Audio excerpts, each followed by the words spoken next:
Greetings, everybody. Nick DiVirgilio here, and welcome to my podcast, So You Want to Be a Musician. And the guest for this episode is the awesome James Nichols. What an amazing musician, what an amazing guitar player, and a really great human being. We were on the road together not too long ago in Europe. I was in Mr. Big, and Jared was opening up for Mr. Big all through our European run. And it was just a lot of fun to see this guy play each and every night. He gives it up. I mean, he really puts on a performance no matter where he is, no matter how many people are in the audience. I mean, he's working his butt off to build his brand, and he's doing it in a really great way.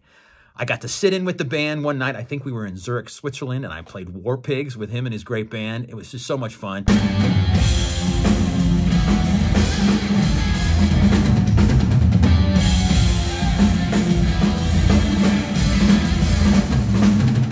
He was just a blast to sit down and talk to, and I think you're going to enjoy this episode.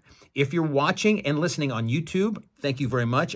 Subscribe to the channel. If you're listening on Podbean, Apple Podcasts, or Spotify, thank you very much for that, and follow the podcast. And without further ado, Mr. James Nichols. James Nichols. Nick. What's going on, brother? Thanks for having me, brother. Thanks so much for being on my podcast, man. Dude, thanks for having me on tour.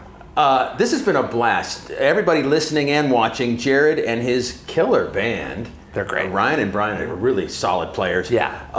Have been traveling around on the Mr. Big Tour, the whole European run. Yeah. And as we're shooting this video, we have the very last show of the tour here in Luxembourg. It's so funny because, Nick, I've known you now for a few years, obviously, but when we started talking about this and talking on the podcast, we're like, next week. Tomorrow. Yeah, wow. We see every, It's just the way. But here we are, the last day we finally made it work. That's good. Yeah. So the name of my podcast is called So You Want to Be a Musician. Yes. And the goal of my podcast here is to not necessarily talk about the playing aspect of being a musician, but the sort of life part of being a musician. I love it.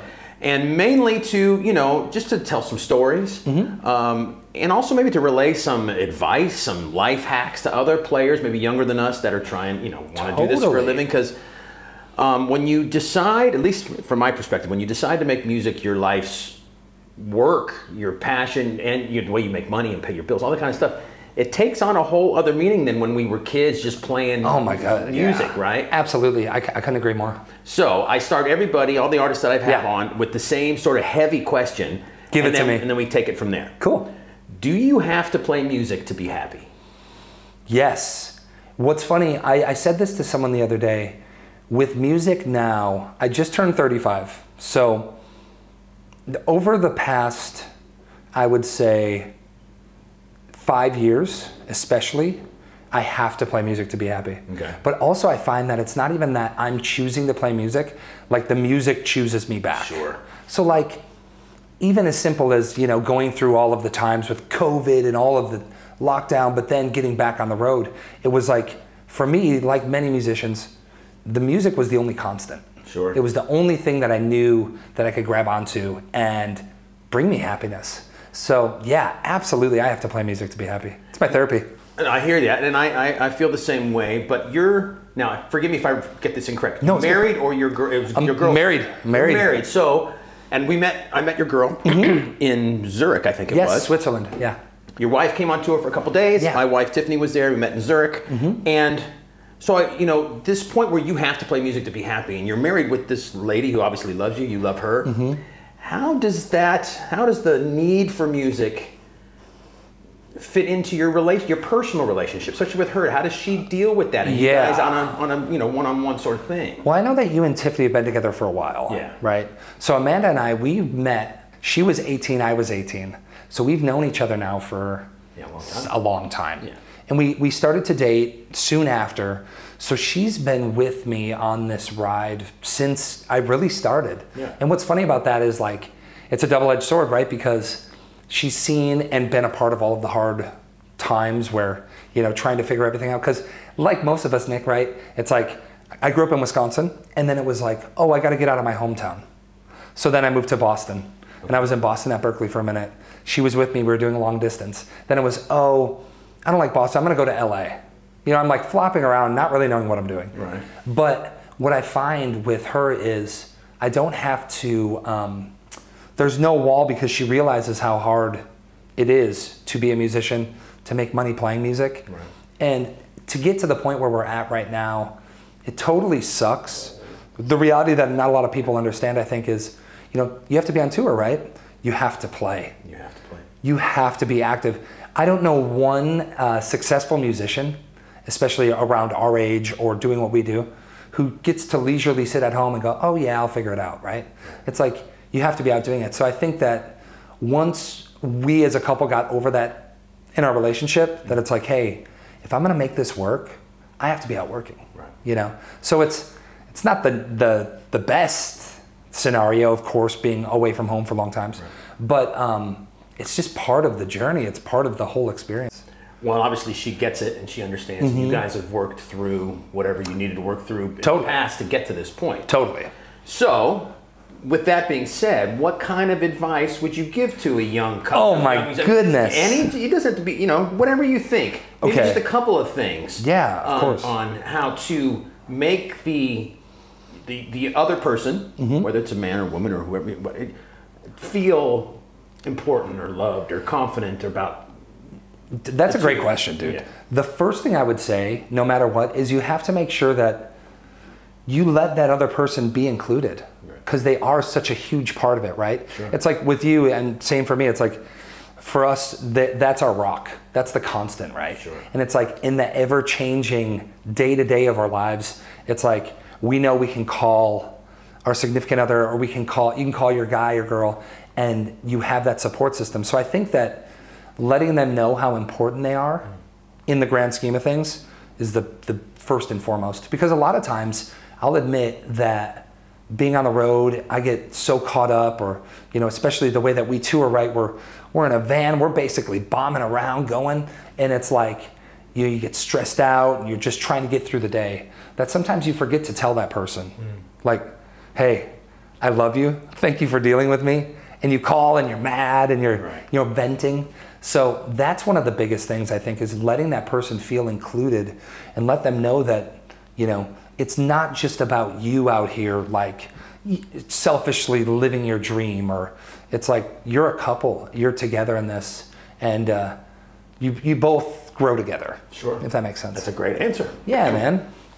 Well, because you got to make the other person feel confident. Yes. In the relationship. Yes. And enough confidence to let you go and gallivant around the world. Yes, and also with that, you know, we've heard the tried and true horror stories, right? Well, as you can tell, we have a lot of crazy backstage shenanigans here, but you know, people think, oh man, you must be partying all the time.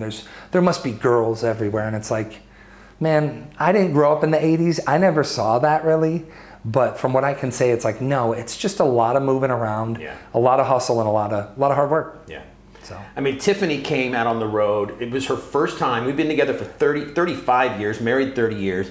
Like you, Amanda, she's been around for everything, but she'd never been on a tour bus. Yeah. And experienced anything that's all about. How'd it go? Well, it was fine. But she realized that it's not all it's cracked up to be. You know, I mean, you guys are in a van. You're doing it even harder than we are. But you know, you don't get that. You don't sleep that well. It's just you're kind of. It's not just like. Someone said a good one the other day. It's like a submarine sickness. Right. Right. So it's like you're always around the same people. True. And there's always this like, you could love the people you're with, and of course you want to love all your bandmates and the guys in the crew and everything, but when you're with people for so long, you can't escape it sometimes. You can't escape. And I think that Tiffany probably realized too. She goes, oh, this is how it goes. It's a grind. She probably went, what time do you have to be back to sound check? Then you got to do this and this and this, and then play a show. So it's always yeah. All right, so I appreciate all that information. That was really cool. So now let's get to the mental side of being a player. Now you've been playing. When did you start playing? I started playing when I was 15. Okay. So yeah. So, and did you know after you started playing soon after that this was where you wanted to go, or did it take some time? You know what's funny? Like, I knew it's what I wanted to do. I originally wanted to be a drummer. Okay. Yeah. My dad was like, nope. We had a drum set for like one day. Right. He's like, hell no. Okay. I knew I wanted to play the guitar. I knew I wanted to play music. But where I grew up, like most people, it's like the thought of even being a musician and making money playing music. Like, I didn't know anyone that played music. I had no ins. Like, growing up in Wisconsin, it was like 20 years behind. So like, I didn't know what was going on. And I wanted to do it, but it seemed like such a faraway dream. But then once I had that energy, picking up the guitar and just going all in music like we all do, it just changed who I was, and it was my single drive. And I never knew how I was gonna do it, but I'm gonna do it. I'm gonna figure out how to make this work. So, high school, you said you went to Berkeley a little bit, moved out to LA. What were maybe, if you could relay a couple of the pitfalls you had to deal with in some of those early journeys? Well, the first pitfall, I think it's like got a human element, right? It's like just having enough confidence in yourself. Because I think that a lot of people miss, the opportunities you miss a lot of times aren't because of the outside sources. It's because of maybe, you know, the way that you feel, your attitude walking into a room.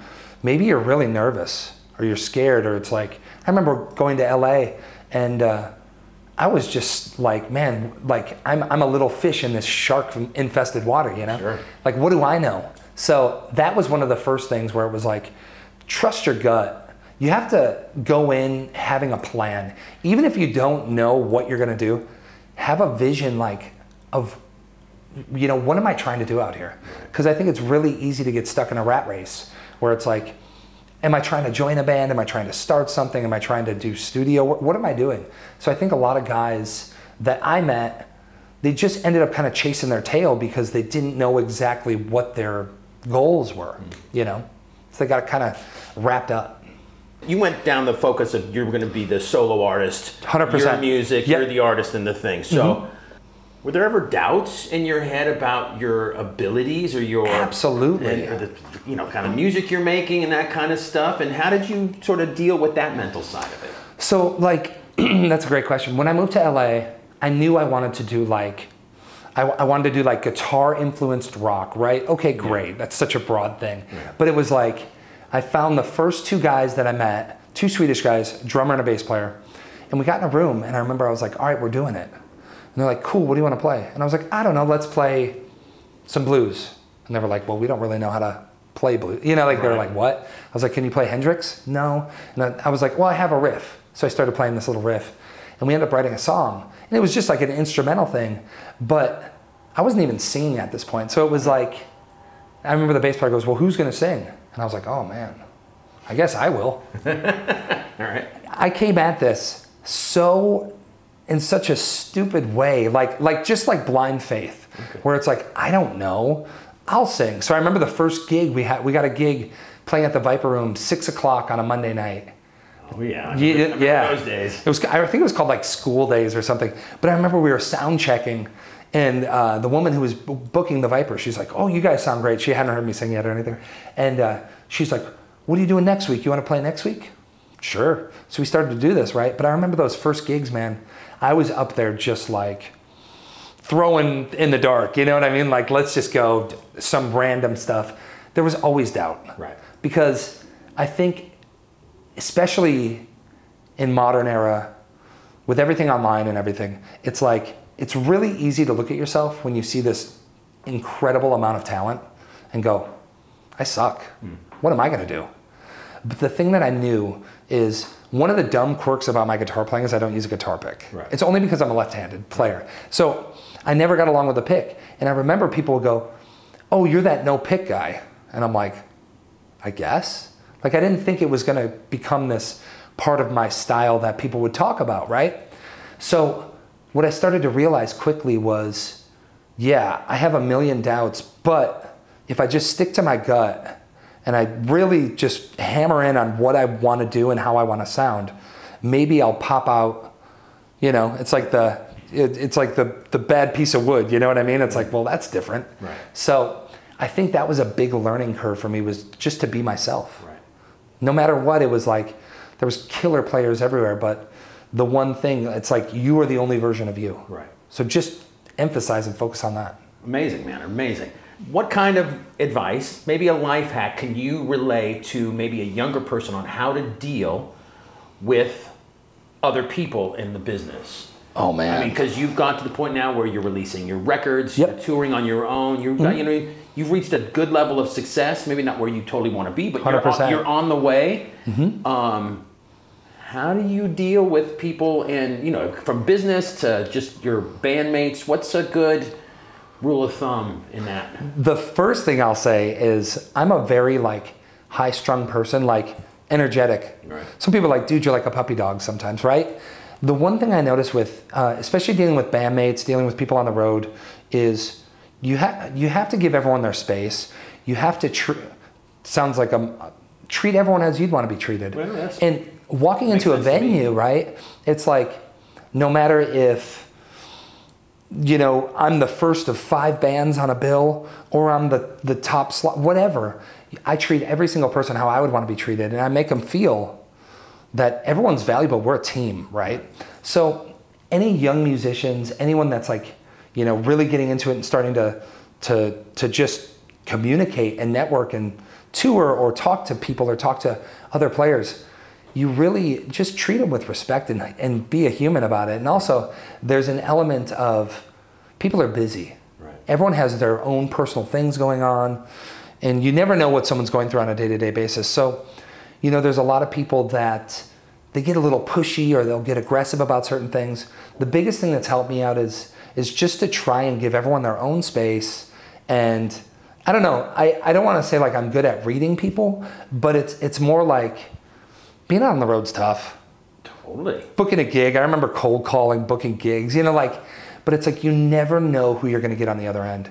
And as well, like touring with you guys, right? Now, I was so comfortable. I was like, oh yeah, Nick's going to be there. I'd worked with Paul in the past at one of his guitar camps.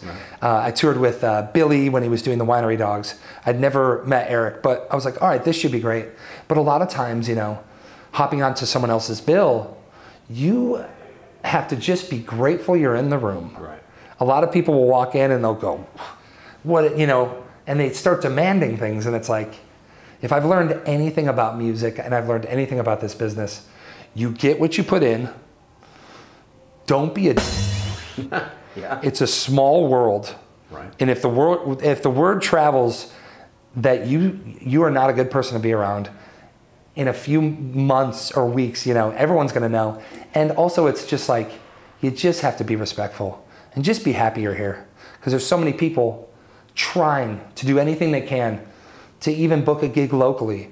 And I'll be on the road with some people and they'll say, oh man, how did you do this? Or how did this happen? Or how did this happen? And it's like, well, it's just like anything. You start here and you just keep pushing. But also, as you know, you got to learn the hard way sometimes too, right? Totally. You do dumb stuff and you get knocked down. Well, that's part of life anyway. Exactly. Right? You've got to deal with that kind of stuff. I'm loving this conversation, man. Thank you so much. Yeah, of course. One last little bit. Can you relay some advice or some thoughts about learning the business side of stuff and what you need to do to deal with that? And because it's not all about the music you're writing or creating or playing. You got to really know how to find your way through the murky waters of living and paying your rent and stuff like that. So any kind of thoughts you can give on that subject? Yeah, I mean, the first thought I would give on that is, and I'll just say it straight out. So I started to tour, like I said, back from the real humble beginnings when we were in a Subaru Outback going up and down the West Coast. I would tour. Nick, I lost money on every single tour until right before COVID. Right. I lost money, period. But I would supplement it because I would do things and what I was going to say is I was very lucky to get an indoor through companies, right? Right. Black Star, the guitars. Yeah. And what that helped me do was that helped me reach out to an immediate audience of guitar lovers. Sure. But it also helped me pay my bills. And it also helped me push money back into it. It's like, okay, cool. Let's say I'm going to do 6 shows and 3 clinics. Well, if I lose money on the 6 shows, the money I make from the clinics can kind of even it out, right? Sure. So early on, I started to have to get really, what's the right word, crafty with budgets. Right. So it'd be like, okay, cool. If we're going to go out on this tour, I know I'm going to lose to pay my guys and to treat everyone fair, right, with the money that I have. I'm going to lose, let's say, $1,000. Okay, well, let's just try and figure out how I can bring extra clinics or extra lessons, whatever it is, to the table to help supplement that. I think one of the big things with young musicians that I talk to is they say, well, man, I want to play, but they're not paying enough. It's like, yeah. I've been on world tours when I was first coming over to Europe and going across the US and to Japan for $250 a show. Yeah. It was a lose from the get-go. Right. But it's that old thing where it's like the sweat equity and the things that I learned and the fans and the people that I was able to pick up and get into the music, it just continues to build. And I find that the music business truly for me is there's so many different levels to it. Like you said, there's the old school, right? Making records, writing songs, having a publishing deal, doing stuff like that. Then there's like the touring side of it, but then there's the endorsement side of it where it's like, that's a whole nother series of different kind of incomes and ways to make money to fund it. But I would say that if you're a young person getting into it, you need to realize that, like you said, it's way beyond playing your instrument. Totally. It's way beyond, what time are we playing tonight? Because like even for me out here, we have a tour manager, we have a driver, we have a sound guy. But there's so many things on a day-to-day basis where you just adapt and overcome. It's like, okay, what's on the list today? Oh, how much money is this? It's like you have to budget your own day every single day, It's a lot different than most people think. And the work never ends. Just always goes. So you got to diversify. Yes. And you got to be smart about. You have to. About how to do all this stuff. You can't get lazy. You can't get lazy, and you can't also. The one thing I notice is a lot of musicians will kind of go, all right, I made it here. I'm just going to kind of ease off a little bit. The moment that mindset starts to happen, I feel like you're already going to start falling backwards. Yeah. You're one step away from tripping back. Okay. So for me, always thinking for the future, okay, great, I'm on this run. What can I do next to diversify the crowd? Or what can I do something that's maybe a little left of center that, could take me more into this avenue musically and that kind of audience. So it's just a constant, but here's the thing. Like, I don't find this to be work. I know that sounds weird. No, I get what you're saying. It's not work, and it's not like I'm sitting here going, gosh, now I got to worry about this. It's that thing where it's like, well, this is what we love, but it's just putting all your passion, but then also thinking with your head and not just your heart. Sure.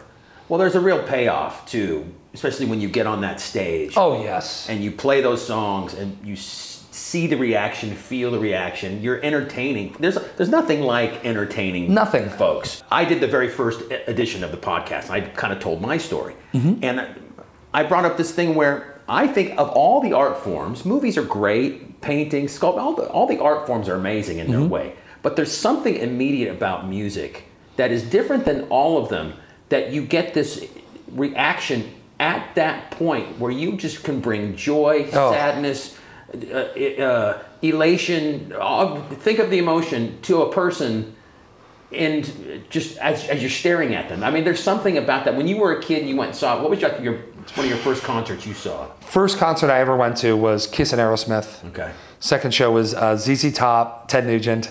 Then it was like Ozfest. Then I was able to see the Allman Brothers Band. It was like 70s classic rock stuff, right? I know exactly what you're talking about, because I think music, like now I'm getting really deep and heady about it, but music goes beyond everything that we can even comprehend. There's an immediate payoff for being up there. Nick, how many times have you gone on stage and you're like, dude, I have the worst headache. I feel horrible. But the moment you start, it just goes away. It goes away. And I'll come off stage. Even if I'm having a bad day, I'm, whatever. Once I get on that stage, and if there's 5 people there or 5,000, whatever, it just like washes that all away. And like you said, there's an immediate connection. Now with you guys on this tour, we've been so lucky. I saw today, just on this run, 14 countries. We played like places I'd never been before, right? Even being in these places, right? Probably me walking out on stage, these people are like, who the hell is this? From that first note, there's just something about this that's indescribable, that just like literally brings everyone together. Totally. And I got to tell you, man, I'm a fan of you for sure. Your guitar playing's great. Your singing's great. One of my favorite things about you is that you command the stage. And even if you don't know your music, if I walked in totally cold to who you are, I mean, you have a real great ability to win over people. I think just the way you present yourself and your vibe and you rock and you're just, all of it is really cool. So congratulations on all. Thanks so much, man. And I'm a super fan of you, and I'm so happy and excited for you. You're going to be gone. You're going to be so busy. This has been this is crazy. Year. Yeah, it's totally interesting. I'm going home tomorrow, right? And I'm going, okay, I got a week off, whatever. I look at Nick's schedule. I look at the guy's schedule, and I'm like, yeah. I haven't done this for years, man, like this. This is a grind. This is cool. The fact that you're in as good a shape as you're in right now, though, and not only mentally but physically, you're just, I think you're unstoppable. Thanks so much, dude. Yeah, man. I really appreciate you taking the time and doing this for me. Of course. Thanks for listening, man. All right, bud. Cheers. Cheers. Well, all right. What'd you think of that? Pretty cool, right?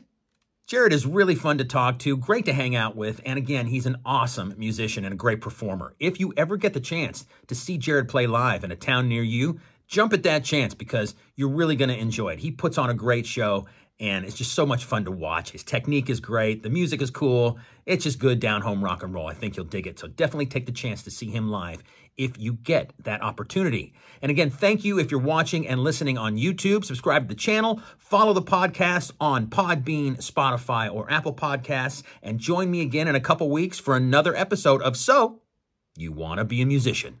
Cheers, everybody.